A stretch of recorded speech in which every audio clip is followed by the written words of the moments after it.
అయితే సార్ ఇప్పుడు ఫేజ్ 2 రాసే వాళ్ళకి మీరు ఇచ్చే అడ్వైస్ ఏంటంటారు? అంటే దీనికి ప్రిపేర్ అవ్వమంటారా? లేకపోతే లైట్ తీసుకొని అడ్వాన్స్‌కి వెళ్ళిపోమంటారా? అంటే ఇప్పుడు ఎట్లా అంటేనమ్మా ఫేజ్ 2 అనేది ఏంటంటే 2 రకాలు. ఒకటి ఏంటంటే కొంతమంది ఏమనుకుంటారంటే వాళ్ళు ఇప్పుడు ఫర్ ఎగ్జాంపుల్ రిపీటర్స్ ఉన్నారు. వాళ్ళ దగ్గర ఎక్కువ టైం ఉంది. వాళ్ళేమో ఇంటర్మీడియట్ ఎగ్జామ్ రాయక్కర్లేదు. అందుకోసం వాళ్ళ దగ్గర ఎక్కువ టైం ఉంటుంది కాబట్టి ఈ 4 నెలలు కూడా నేను సీరియస్‌గా ప్రిపేర్ ఏప్రిల్‌లో రాసుకుంటాను. కొంచెం ఎక్కువ ప్రిపరేషన్ వస్తుందని చెప్పి రాసేవాళ్ళు కొంతమంది ఉంటారు. ఓకే.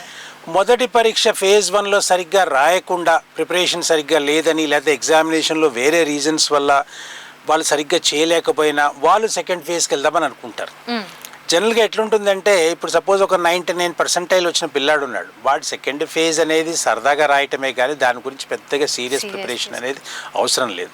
ఎవరైతే ఒక బార్డర్ లైన్లో ఉన్నారో 97, 98 లేకపోతే 97.5, 98.5 ఈ బార్డర్లో ఉన్న వాళ్ళు ఎవరైతే ఉంటారో వాళ్ళు సెకండ్ ఫేజ్ రాయటం అనేది అవసరం ఉంటుంది. మామూలుగా అందరూ సెకండ్ ఫేజ్ రాయాల్సిన అవసరం లేదమ్మా. ఎవరైతే మరీ ఒక 75% వచ్చిన వాడు రాసిన ఒకటే రాయకపోయినా ఒకటే, అన్లెస్ వాడి ప్రిపరేషన్ ఫస్ట్ ఫేజ్లో సరిగ్గా జరగకపోయి సీరియస్గా సెకండ్ ఫేజ్కి ప్రిపేర్ అయ్యి రాసే వాళ్ళ కోసం సెకండ్ ఫేజ్ అడ్వైజబుల్. లేకపోతే ఒక రీజనబుల్గా బాగా స్కోర్ చేసామనుకున్న వాళ్ళందరూ అడ్వాన్స్ ఎగ్జామినేషన్ ప్రిపేర్ అయిపోవటమే బెటర్ అమ్మా. ఓకే.